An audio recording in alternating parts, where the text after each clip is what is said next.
Gente, estamos aqui, conforme prometido, diretamente do NUI Restaurante, do NUI 360 em João Pessoa, para trazer a você uma entrevista muito especial, muito inovadora, com o nosso amigo e empresário Bruno Souza, ele que é o CEO da Amazonas Coin Participações e que tem inovado de uma forma extraordinária o mercado brasileiro de criptomoedas e também de muitas outras iniciativas de preservação do meio ambiente. Ou seja, é um empresário brasileiro com uma equipe de brasileiros idealizando e colocando em prática ações de preservação do Brasil e do nosso ecossistema, atraindo capital do exterior e tudo isso com a chancela da Fleet Money, que também participa de todo esse processo, através dos registros de marca, através dos conselhos de como internacionalizar a sua história e a sua marca. Enfim, fica aí se você tem interesse de conhecer um pouco mais sobre esses assuntos e você é o nosso convidado para participar dessa entrevista, que será a primeira entrevista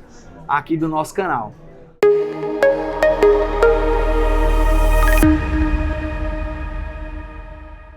Seja muito bem-vindo aqui na Fleet Money. E aqui a gente tem um ambiente propício, favorável ao lançamento de grandes marcas, não só o registro da marca, mas também o auxílio a essa marca ela ganhar espaço no Brasil e no mundo. Se você deseja internacionalizar a sua marca, por exemplo, e vender para o exterior, para não residentes, aqui é o seu lugar. E aqui hoje eu tenho a honra de receber meu amigo Bruno Souza. Bruno, seja muito bem-vindo. Obrigado.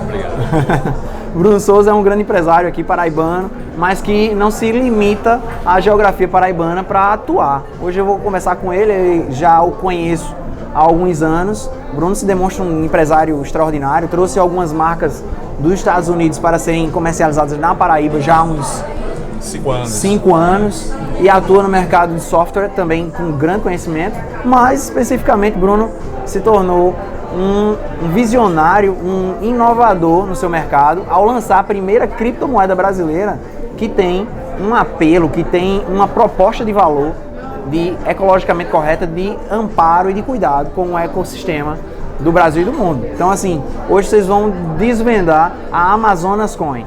Mas eu queria pedir a Bruno para ele se apresentar um pouco. Bruno, fala aí um pouco da sua história, seus projetos. Tá bom. Me agradecer ao Bruno pelo convite, Bruno Menezes, um grande amigo, faz parte de todos os nossos projetos aqui na Paraíba em relação à questão de registro de marcas e patentes. E é um prazer estar aqui com você, Bruno, nesse seu projeto maravilhoso. A Amazonas Coin nada mais é do que um desfecho de um grande sonho meu, de trabalhar com moedas digitais. Eu sempre fui um cara que fui focado na parte de moeda digital, de tecnologia em si, né? Então, em 2016 eu comecei a investir em criptomoedas, em 2017 em bitcoins. Ainda em 2016 você já era um investidor? Já, de bitcoins. Certo. Comecei a conhecer esse mercado. Naquele tempo o bitcoin custava R$ 2.600. Hoje está quase R$300 mil um bitcoin. Então, quem está desde aquele início conseguiu ter algum ganho financeiro nesse momento, porque é fantástico o aumento, né, supervalorização da moeda. Então, em 2017 eu investi inclusive também em mineração de criptos lá no Paraguai. Então, por que no Paraguai, né, Bruno? Porque no Paraguai a energia é muito barata. Então, quanto mais energia barata, mais processadores trabalhando, funcionando, o Bitcoin consegue ser minerado, né, pelo blockchain. Né? O blockchain é a tecnologia do Bitcoin. Então, o que acontece? Naquele momento eu senti que o mercado ia crescer. Eu senti que não tinha uma volta para esse mercado. O mercado ia para esse caminho de criptomoedas e economia descentralizada. Economia onde os governos não tinham nenhum tipo de acesso, os bancos centrais não tinham nenhum tipo de controle e o indivíduo ia ter a sua liberdade de poder escolher como queria pagar, como queria transferir, como queria sacar. Então é uma economia que é uma tecnologia que deixa o indivíduo cada vez mais livre. Né, como o indivíduo tem que ser realmente, né? Pouco Estado e mais iniciativa privada. Então, eu foquei nesse caminho. Então, o que acontece? Você está me dizendo aqui que tem várias terminologias diferentes. Quem não é acostumado ao mercado de criptomoedas, talvez não conheça. Não é? Então, eu queria começar assim, trazendo ao conhecimento de todos o que significa, por exemplo, você falou blockchain. O que seria um blockchain? Então, o blockchain ele é conhecido hoje como uma nova internet. A nova internet? É o blockchain. Então, o blockchain surgiu junto com o Bitcoin em 2018, uma tecnologia onde você consegue colocar dados e colocar informações e ela é totalmente imutável, incorruptível. Então, qualquer informação que você colocar lá dentro, inclusive moedas digitais, elas são totalmente transparentes ao usuário, ou seja, não tem como você fraudar, não tem como você invadir Depois de colocar as informações permanecem lá. Inclusive, saiu um decreto do governo, no ano passado, chamado GovTech. GovTech foi 2020. Exato. E eu não lembro qual foi a lei, né? Qual foi a normativa, mas fala que o governo até 2022 ele tem que colocar no governo alguns órgãos do governo tem que estar totalmente incluídos no seu blockchain.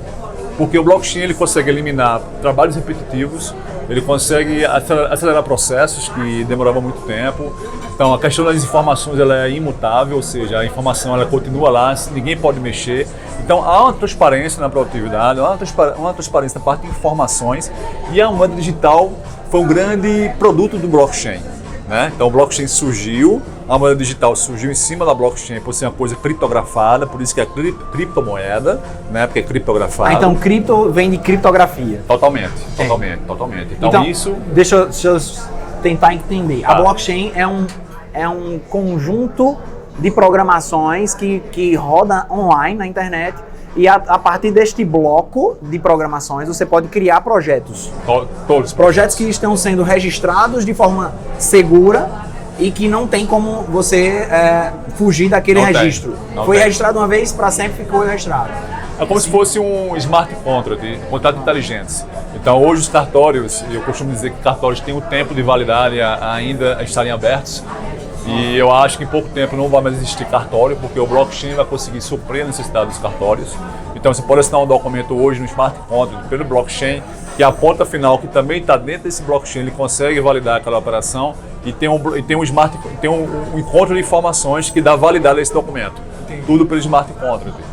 Então isso é o futuro, você consegue diminuir custos operacionais, você consegue diminuir tempo de processo, você consegue dar uma transparência que hoje é um pouco mais difícil, né?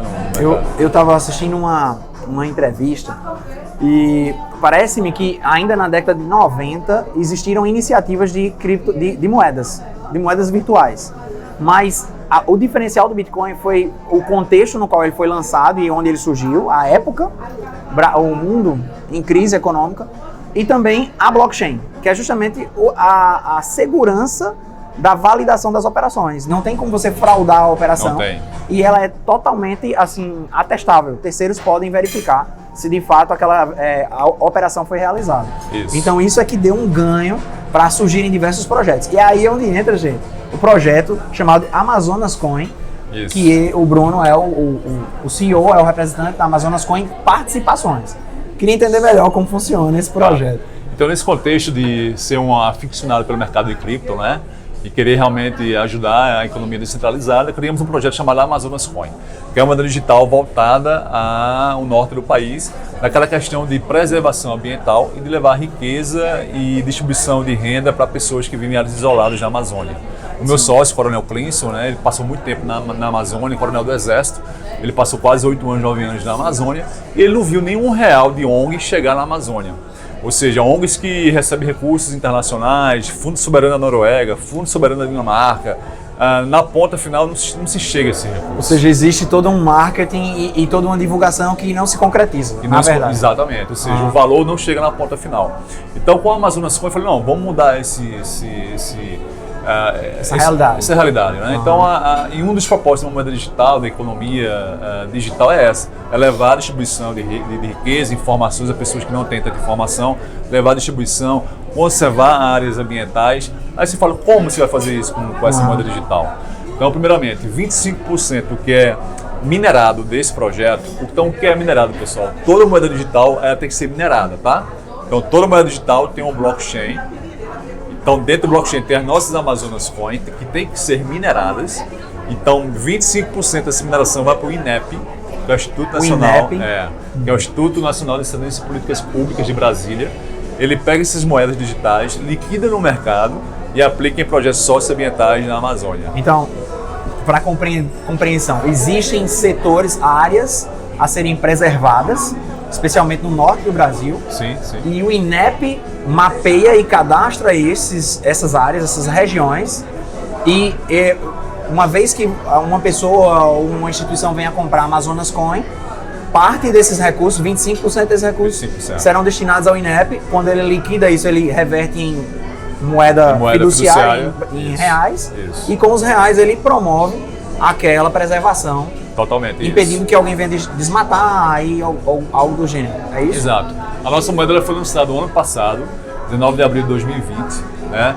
O nosso supply, a capacidade de produção de moeda de 2,2 bilhões de moedas. 2,2 bilhões de moedas de Amazonas Coin unidades, sendo que minerados só existe até o momento 640 milhões de moedas mineradas até o dia de hoje, tá? Então, qual a nossa ideia? Minerar até 750 milhões. A nossa equipe está minerando 750 milhões de moedas e depois vai abrir para o público minerar em casa, se quiser. Ou seja, você vai poder minerar na sua casa a Amazonas Coins, se você quiser, e poder contribuir também com o projeto, tá? Com o lançamento nosso de 19 de abril do ano passado, nós tivemos a grata surpresa de ser bem aceito, principalmente no mercado internacional. Coreia do Sul, países da África, Europa, Estados Unidos compraram muito a nossa moeda, né? Por esse apelo de preservação ambiental, ele é muito mais fora, Bruno, mais forte lá fora do que aqui. Do que no próprio Brasil. Totalmente. No Brasil, as pessoas ainda não se tocou a riqueza que nós temos. Você me falou que vocês já estão, de certa forma, em 15 países. Isso. Mas em quantas vocês já estão também listados? Quando eu digo vocês, na verdade, é a Coin. A Coin. A Coin, a Amazonas Coin. Ela já se encontra listada em algumas exchanges. Quais são essas exchanges? Então, hoje os exchanges no mundo cripto é como se fossem os bancos do dinheiro fiduciário, né? Então, tudo é digital, tá, pessoal? Então, são bancos digitais.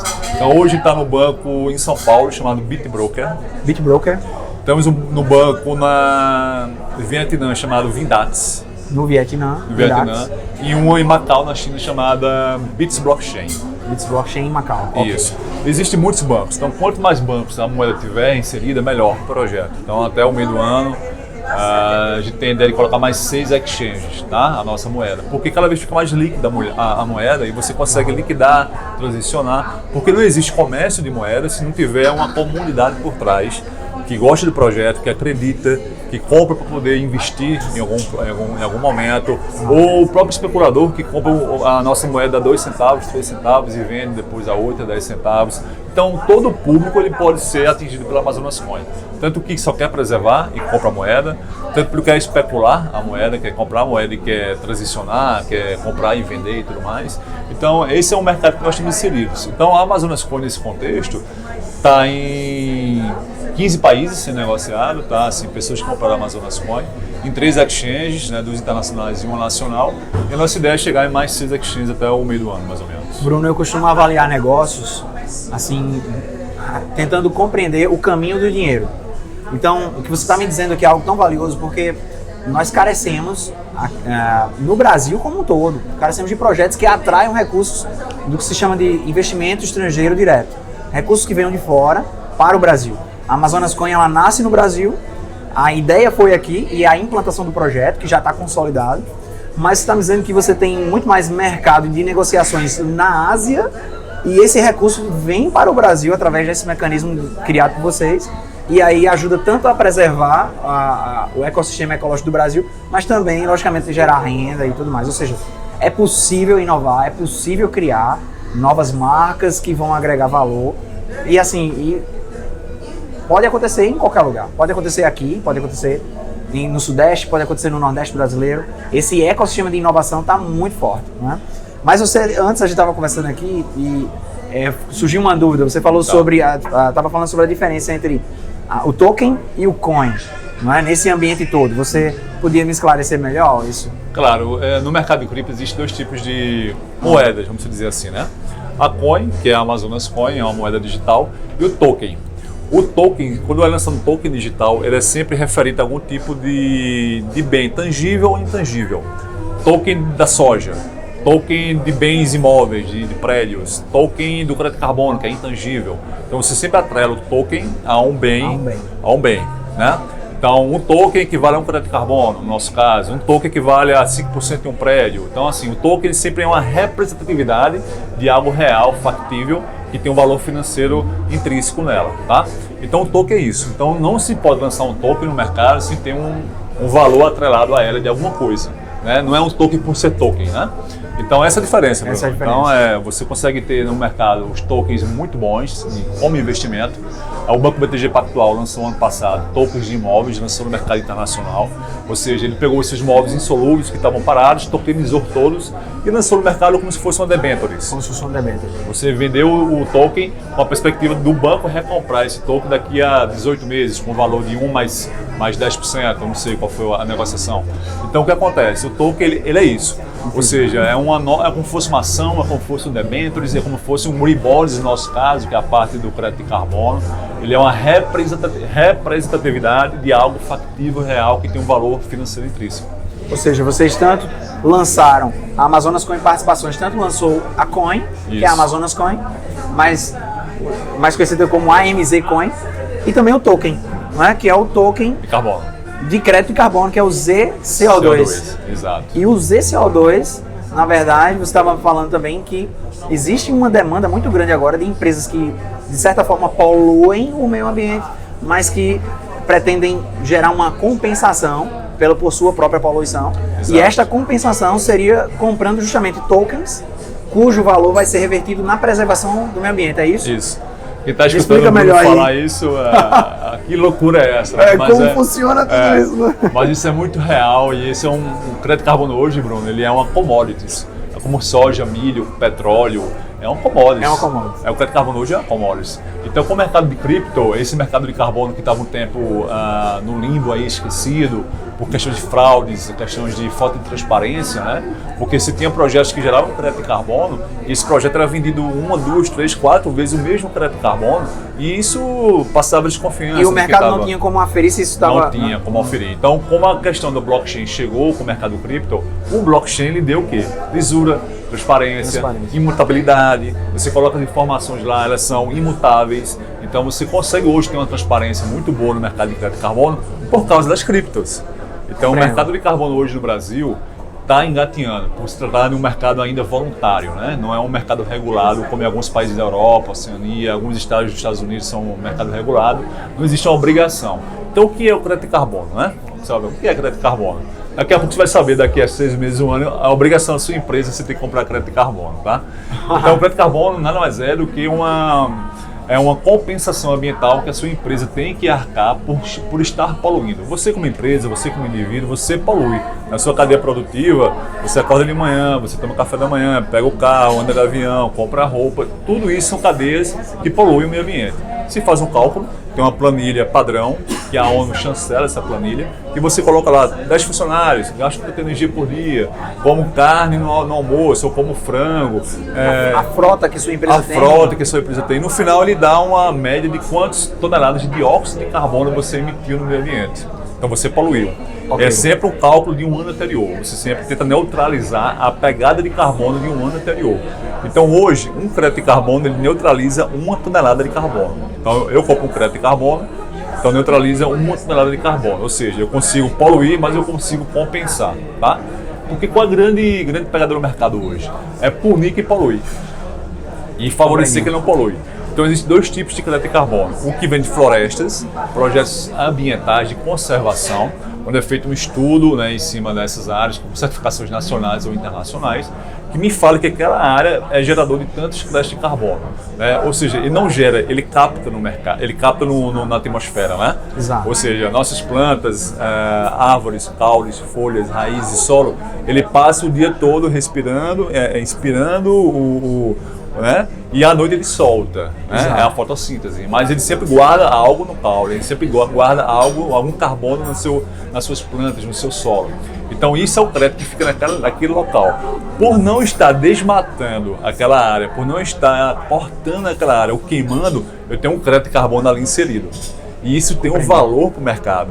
Então eu posso escriturar aquele crédito de carbono que eu não estou emitindo porque está estocado, e eu vou escrituro isso, transformo no documento, e hoje o token digital faz isso muito bem, e você consegue vender isso para o mercado. Vende para quem? Para empresas que poluem, para que essas empresas mandem recurso para essas áreas que estão preservadas continuem preservadas. E essas empresas, na verdade, elas têm a segurança de estarem investindo e tendo a certificação, como aferir que de fato aquele projeto está preservando o meio ambiente. Exato, exatamente. Muito interessante. Aí tem mais um ponto que é a questão do segundo tipo de crédito de carbono, que é a de empresas que não poluem. A crédito de carbono de empresas que não poluem, mas querem contribuir para a preservação. Exemplo, a Tesla. A Tesla. A Tesla produz o quê? Carros elétricos. Por não estar produzindo carros com energia, com combustível fóssil, né? Combustível poluente, tipo óleo, diesel, gasolina, por estar produzindo carros elétricos e não estar produzindo carros poluentes, ela possui créditos de carbono. Exato. E como se trata de um mercado regulado americano, o governo americano obriga empresas do mesmo setor a comprar crédito de carbono dela, tipo a Chevrolet, tipo a Ford. O ano passado a Tesla só teve lucro porque ela vendeu 400 milhões de dólares em crédito de carbono. Então o que você está me explicando é que a Tesla, ela, por ser uma empresa que já não polui, isso está no DNA da Tesla, e por ser uma empresa que não polui, ela, ao invés de ter um débito, ela tem um crédito em carbono. Total. E com este crédito, ela negociou no mercado, e aí aferiu renda, aumentando o seu valor no mercado. Exato. E, logicamente, seu balanço. Total. Fantástico. Porque compensar quem está, punir quem está poluindo e beneficiar quem está preservando. Sair, transferir riqueza de quem polui para pessoas e empresas que não poluem, né? Muito bom. Esse é o mercado hoje. Excelente. Um outro projeto, eu acho fantástico o Bruno, gente, porque a Amazonas Coin Participações chegou para mim de uma forma despretensiosa. Eu não conhecia toda essa gama de projetos ao redor da blockchain, e eles também têm um outro projeto, chama-se Save the Green. Eu queria dar a chance também do Bruno falar um pouco sobre o projeto Save the Green. Sim. E como a Save the Green servirá, por exemplo, para empresas que não são necessariamente grandes indústrias poluentes, mas, por exemplo, empresas prestadoras de serviço, MEI, enfim, empresas que estão no Simples Nacional. É possível que essas empresas participem desse processo, desse mercado? Sim, sim. Toda empresa, como eu falei antes, ela é poluente, né? Então ela consegue compensar sua poluição comprando crédito de carbono. Então a gente lançou no mercado uma plataforma de vendas de crédito de carbono chamada Save the Green. SaveTheGreen.org. Onde você vai calcular a sua pegada de carbono lá e vai dizer que em 2020, por exemplo, eu emiti 10 toneladas de dióxido de carbono no meio ambiente com minha atividade produtiva. Para poder compensar, eu preciso comprar 10 créditos de carbono para poder compensar. E a empresa vai receber um certificado, empresa zero carbono, né, com o seu nome, CNPJ, e auferido pela nossa metodologia, que é chancelado pelo INEP de Brasília, que certifica que essa metodologia é correta, bacana e transparente. E você, como empresa, Bruno, você pode ter no seu compliance a amiga do meio ambiente. Você pode jogar em marketing, em rede social, você pode, se for pegar algum tipo de empréstimo bancário, nacional e internacional, isso já é fator de decisão. Isso agrega valor. Total. Certamente agrega valor. Total. Hoje em dia as empresas chamadas ESG, né? ESG, que é ambiental, social, governamental. Empresas do mundo todo estão... ESG. Empresas do mundo todo estão atrelando, estão trazendo essa governança de ajuda no meio ambiente, questão social, governamental, compliance, né? Então, hoje em dia já é uma necessidade. Tem um estudo que fala, Bruno, que são 3 coisas que fazem o cliente comprar o produto ou serviço. A primeira coisa é o preço, o segundo é a qualidade do produto ou serviço, e a terceira é saber se a empresa já está nessa questão ambiental e social, engajada em algum movimento que devolva para a sociedade ou para o meio ambiente o que a sociedade lhe dá, né? Então, isso é muito importante, que é a geração millennial, que é a geração que nasceu de 1980 para cá, que é uma geração que é muito mais consciente ambientalmente. A maioria é vegetariano, vegano, está muito forte nesse momento, né? São pessoas que têm um alto poder aquisitivo. Daqui a 5 anos, eu não sei qual é a fonte, Bruno, fala que 70% de todo o consumo mundial está atrelado à geração do milênio, geração millennials, que nasceu de 1980 para cá. 70% já do consumo mundial está atrelado a esta geração, ou seja, as antigas gerações já não estão ditando o consumo. Né? Antigamente, um jovem de 18 anos tinha um sonho de ter um carro. Hoje em dia não. O jovem quer ser bem sucedido, quer ter um celular bacana, quer ficar bem em rede social, quer ser um exemplo na questão ambiental, social, ambiental. E outro dado importante, o crédito de carbono, ele não é só voltado para empresas, é também para indivíduos. Você como indivíduo, se você tiver uma consciência ambiental, você pode também neutralizar a sua pegada de carbono. Ou seja, Bruno, ele anda de carro, anda de avião, ele compra tanto de comida por dia, ele se alimenta dessa forma, ele paga energia. Então, ele como indivíduo, ele também polui.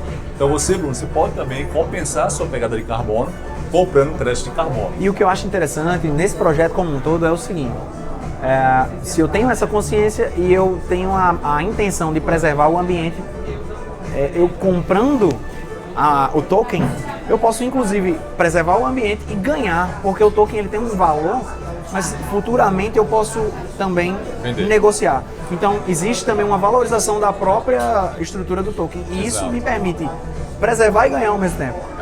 Não é assim? Por exemplo, o nosso token, né, que é o token ZCO2, que é um token equivalente a um crédito de carbono, né, 1 para 1. Então você tem duas opções. Você pode comprar esse token para poder compensar a sua pegada de carbono, neutralizar a sua pegada de carbono, de acordo com o cálculo que você mesmo faz ou que a sua empresa fez. Tá? Ou se você quiser comprar esses tokens e deixar guardado, você pode revendê-los depois do mercado. Ou no mercado primário, que está se abrindo com o mercado regulado, ou no mercado secundário, já tem algumas bolsas internacionais que vendem esses tokens e você pode jogar lá e vender. Tem um estudo do mercado mundial que fala que em 2030 o valor do crédito de carbono vai bater $80. $80. Hoje está 18, 19, $20. Tá? Existe um grande potencial de crescimento aí, de valorização. É uma commodity, como eu falei, ou seja, tem que valorizar com o tempo. O mercado regulado da China não saiu, está para sair esse ano. O mercado regulado do Brasil não saiu, está para sair esse ano. Quando sair, vai existir uma demanda reprimida, uma demanda de um dia para a noite.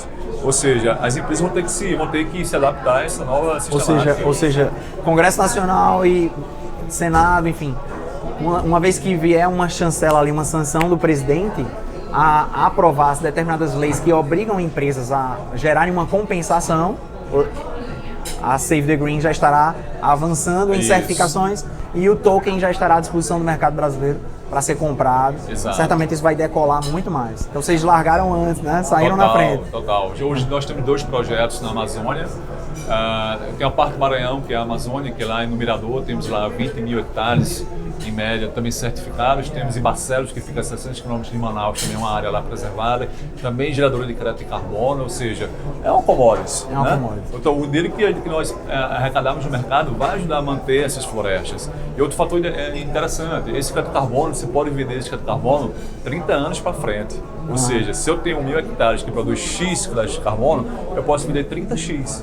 Porque de 30 anos para frente, aquela produção eu consigo certificar ela, consigo colocar em blockchain, escriturar e vender no mercado. Ou seja, eu tenho uma obrigação, como é um dono daquela área, que não é nosso, é um parceiro nosso, ele recebe uma porcentagem desses tokens vendidos para poder ajudar a preservar aquela região. Né? Ele vai se sustentar, ele vai ajudar na parte de segurança, na parte de proteção ambiental naquele local. E hoje é muito mais vantajoso deixar a floresta em pé do que você derrubar. Isso é fato. Se gera mais negócio e se ganha dinheiro muito mais com ela preservada. Muito mais, porque você preserva, você destrói, você corta a madeira, vende. O solo Amazônia é pobre, não dá nada, soja, milho, dá pasto. Então lá é cada boi para um pasto, para 1 hectare de Amazônia. Então é uma coisa absurda. Então é melhor deixar ela em pé e vocês terem um manejo sustentável. Você pode tirar a madeira de um ponto, de outro, tipo uma forma sustentável de explorar a madeira, ou deixar ela totalmente intacta e preservar ela. Preservando, você consegue o quê? Certificar e vender o seu crédito de carbono. Perfeito. Nessa conversa toda, me veio à mente os primeiros anos que eu trabalhava com câmbio. Eu comecei a trabalhar com câmbio de capitais estrangeiros em 2006, Bruno. E eu lembro muito de brasileiros que iam ao exterior e, enfim, cada pessoa tem uma história, mas uma grande quantidade de brasileiros que iam ao exterior e ali se fixavam para viver lá. Mas em conversa anterior aqui com você, eu sei que você morou uma época nos Estados Unidos, mas voltou para o Brasil para desenvolver a sua habilidade empresarial no Brasil. E hoje você, com o seu empreendimento, você atrai recursos para dentro do nosso país. Ou seja, por que a gente tem que esperar projetos de preservação do que é nosso, vindos de mentes de fora?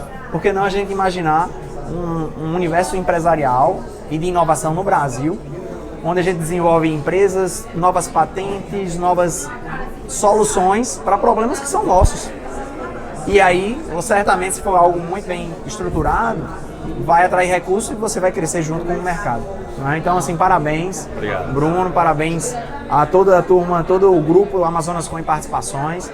Eu quero agradecer a honra de poder lhe entrevistar. A gente está aqui num espaço fantástico em João Pessoa, no NUI 360, que é do empresário João Joffer, que abriu espaço aqui pra gente, foi muito bem receptivo.